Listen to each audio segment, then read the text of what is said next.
NCRB के reports के according India में करीबन 70% औरतें डोमेस्टिक वायलेंस का शिकार होती है और आज के टाइम पे मैरिटल रेप को इसी का ही एक प्रकार माना जाता है।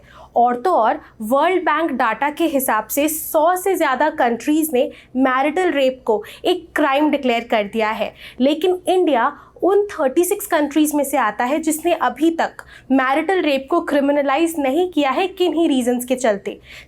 पहले के टाइम पे औरतों को उनके हस्बैंड्स या फादर की प्रॉपर्टी समझा जाता था। अगर एक लड़की मैरिड है तो उसे उसके हस्बैंड की सेक्सुअल प्रॉपर्टी, और अगर वो अनमैरिड है तो उसे उसके फादर की प्रॉपर्टी समझा जाता था। और इनके साथ रेप होना यानी कि उनके पिता या पति की प्रॉपर्टी को वैंडलाइज करना माना जाता था।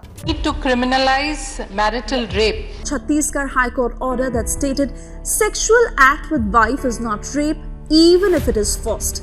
This is bizarre, this is very regressive and very unfortunate coming from a high court. If you're married, it's not rape. That's the reality of 21st century India. जैसा कि मैंने आपको बताया कि औरतों को उनके पिता या पति की प्रॉपर्टी समझा जाता था, तो बाद में रेप को औरतों के खिलाफ एक क्राइम बनाया गया, ना कि उनके हस्बैंड्स या फादर के खिलाफ। और ये हुआ जब इंडिया में इंडियन पेनल कोड को ड्राफ्ट किया गया। लेकिन जब इसे ड्राफ्ट करने के बाद सेक्शन 375 को लाया गया तो इसने रेप को बस इतना ही डिफाइन किया कि रेप यानी किसी भी वुमेन के कंसेंट के बिना उनके साथ सेक्सुअल इंटरकोर्स करना, पर इसके एम्बिट में मैरिटल रेप को रिकॉग्नाइज किया ही नहीं गया। ऐसा क्यों? आप मुझे बताइए कि क्या मैरिटल रेप को इंडिया में क्रिमिनलाइज किया जाना चाहिए या फिर नहीं, ये आप मुझे कमेंट करिएगा। सो हे एवरीवन, मैं हूँ काकोली और आज के इस वीडियो में हम जानेंगे कि मैरिटल रेप को क्रिमिनलाइज करने के प्रोस या कॉन्स क्या है, और हम शुरुआत करेंगे इसकी हिस्ट्री के साथ। तो चलिए इस वीडियो को शुरू करते हैं। देखिए, बेबीलोनिया में 1900 BCE के आसपास किसी भी आदमी को डेथ सेंटेंस सुनाया जा सकता था अगर वो किसी के बेटी या बीवी के साथ सेक्सुअल इंटरकोर्स करे, इस मान्यता के साथ कि वो बेटी या वाइफ किसी और की प्रॉपर्टी है। इसी तरह बहुत पहले दुनिया भर के कई और कंट्रीज में रेप को एक प्रॉपर्टी क्राइम माना जाता था अगेंस्ट द हस्बैंड और फादर। तो आप सोच ही सकते हो कि औरतों की तुलना प्रॉपर्टी के साथ की जाती थी। इसी रीजन से माना जाता है कि शादी के बाद वाइफ के साथ हस्बैंड रेप कर ही नहीं सकता, क्योंकि वो तो उसकी प्रॉपर्टी है और वो उसके साथ कुछ भी कर सकता है। लेकिन हम एंशिएंट पीरियड की क्या बात करें, इवन 17th-18th सेंचुरी में जब ब्रिटिश एम्पायर एस्टैब्लिश हुआ तब भले ही रेप लॉज बनाए गए जिसमें अब रेप को वुमेन के अगेंस्ट एक क्राइम माना गया, स्टिल ये लॉ लाया भी क्या तो इस बिलीफ के साथ क्योंकि रेप से औरतों की सेक्सुअल प्योरिटी खराब होती है तो इसे क्राइम बना देते हैं, और शादी के बाद एक हस्बैंड अपनी वाइफ की प्योरिटी को वायलेट कर ही नहीं सकता है। तो इसी बीच दुनिया के कोने कोने में वुमेन की प्योरिटी को लेकर अब सवाल खड़े होने लग गए। औरतों के साथ अपने घरों के बाहर रेप के केसेस भी बढ़ने लगे, जिसकी वजह से उनके पिता या पति पर ये लाइबिलिटी डाल दी गई कि अब इन्हें ही इनको प्रोटेक्ट करना है, वो खुद को तो प्रोटेक्ट कर नहीं सकती। बस इसी सोच के साथ, जैसा कि आप देख ही सकते हो कि ब्रिटिश एरा से ही एक बहुत ही कंजर्वेटिव थिंकिंग रही है कि एक औरत की पहचान उसके पति से ही होती है, क्योंकि इन्हें उनकी प्रॉपर्टी माना जाता है। सो इसे ही हम कहते हैं डॉक्ट्राइन ऑफ कोवर्चर। बस फिर इन्हीं क्राइम्स के कारण इंडियन पेनल कोड को 1860 में ड्राफ्ट करने की नीड फील हुई। अब सवाल ये आता है कि आखिर इंडिया में मैरिटल रेप को क्रिमिनलाइज किया क्यों नहीं जा रहा। जब आईपीसी को ड्राफ्ट किया गया तो उसमें सेक्शन 375 लाया गया जिसने रेप को ऑफिशियली एक क्राइम बना दिया, लेकिन इस प्रोविजन ने मैरिटल रेप को रिकॉग्नाइज नहीं किया था। आईपीसी सभी तरह के रेप को रिकॉग्नाइज करता है, जैसे कि gang rape, date rape, campus rape वगैरह वगैरह, लेकिन मैरिटल रेप के बारे में इसमें कुछ भी नहीं दिया गया है। तो वही इस सेक्शन 375 का जो एक्सेप्शन 2 है वो सेक्सुअल इंटरकोर्स विद वाइफ को रेप नहीं मानता जब तक वाइफ माइनर ना हो। तो सेक्शन 375 क्लियरली बोलता है कि अगर किसी औरत के कंसेंट के बिना उसके साथ सेक्सुअल इंटरकोर्स किया जाए तो वो रेप है। और अगर यही सेक्सुअल इंटरकोर्स उनकी वाइफ के साथ किया जाए तो वो रेप नहीं है जब तक वो 15 साल के नीचे नहीं होती। तो ये जो एक्सेप्शन 2 है, इसी के चलते इंडिया में मैरिटल रेप को क्रिमिनलाइज नहीं किया जा सकता।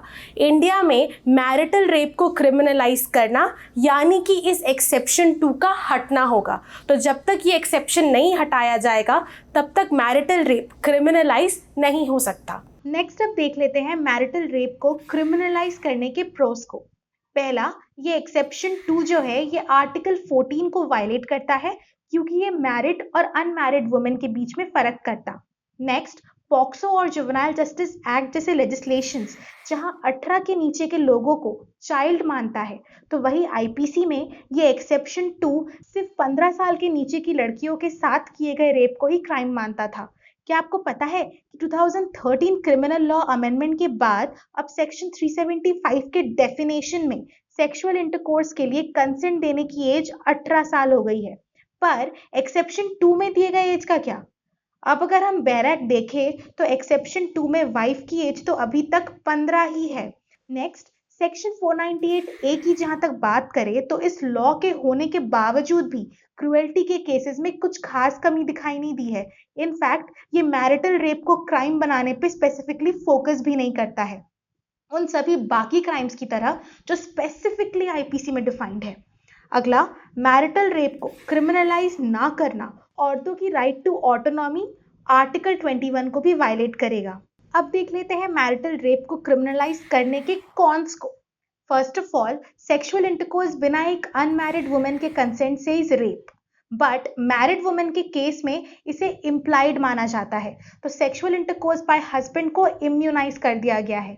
बेसिकली आईपीसी में मैरिटल रेप के खिलाफ ऑलरेडी एक रेमेडी दे दी गई है, that is domestic violence act या फिर सेक्शन 498A ऑफ आईपीसी जो क्रुएल्टी की बात करता है। ऑल्सो मैरिटल रेप के लिए क्राइटेरिया सेट करना एक बहुत ही चैलेंजिंग जॉब होगा और इसके मिसयूज के चांसेस भी ज्यादा हो जाएंगे।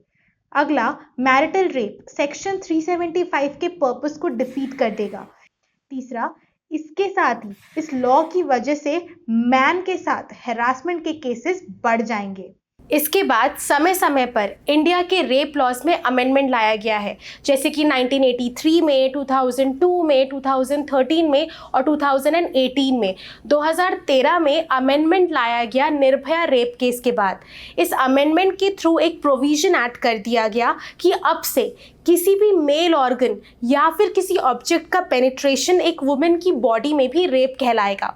जिसके बाद 2018 में कथुआ रेप केस के बाद वापस अमेंडमेंट लाया गया और रेप के लिए पनिशमेंट और ज़्यादा स्ट्रिंजेंट कर दी गई और पॉक्सो एक्ट में भी पनिशमेंट और भी बहुत ज़्यादा स्ट्रिंजेंट कर दी गई।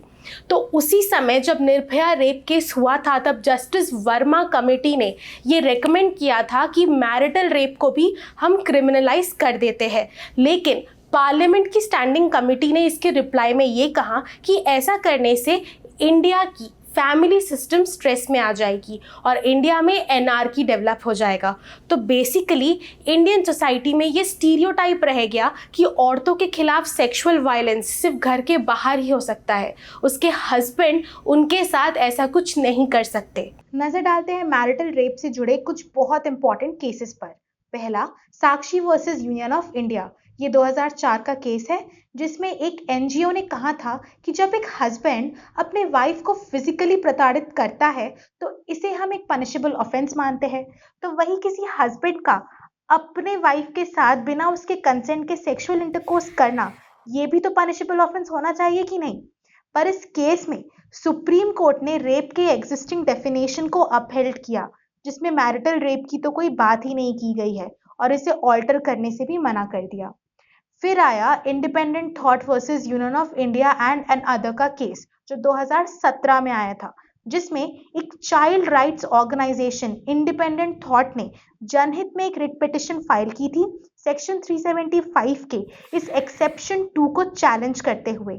इस केस में सुप्रीम कोर्ट ने कहा कि किसी भी हस्बैंड का अपने वाइफ के साथ सेक्स करना जिनकी एज 15 से 18 साल के बीच हो, इसे रेप माना जाएगा, ना कि एक्सेप्शन। हाँ, पर ये जजमेंट एक पर्टिकुलर एज ग्रुप के रिस्पेक्ट में ही रह गया, ओवरऑल विक्टिम्स के लिए नहीं, जैसे कि शादीशुदा औरतें एज अ होल। फिर वही जस्टिस JB पार्दीवाला ने निमेश भाई भारत भाई Desai versus state of Gujarat, जो कि 2018 का केस है, इसमें अपने व्यूज दिए, जैसे कि मैरिटल रेप के क्रिमिनलाइज होने से सोसाइटी को ये क्लियर कट मैसेज जाएगा कि मैरिटल रेप किसी भी हस्बैंड का प्रिविलेज नहीं होता और औरतों के खिलाफ ऐसे क्राइम्स को बिल्कुल भी टॉलरेट नहीं किया जाएगा। तो ये थे मैरिटल रेप के कुछ प्रोस एंड कॉन्स। इंडिया के प्रेजेंट सिचुएशन को देखते हुए ये बता पाना थोड़ा मुश्किल होगा कि क्या नियर फ्यूचर में इंडिया में मैरिटल रेप को क्रिमिनलाइज किया जाएगा या फिर नहीं, क्योंकि इसके लिए क्राइटेरिया सेट करना पार्लियामेंट के लिए थोड़ा चैलेंजिंग हो सकता है। तो मैं उम्मीद करती हूँ आपको हमारा आज का ये वीडियो पसंद आया हो।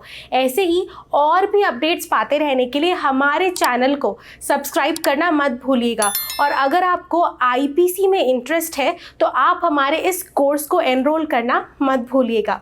तो हमें बताइए कमेंट करके कि आपके हिसाब से मैरिटल रेप को क्रिमिनलाइज किया जाना चाहिए या फिर नहीं। तब तक के लिए थैंक यू, बाय बाय।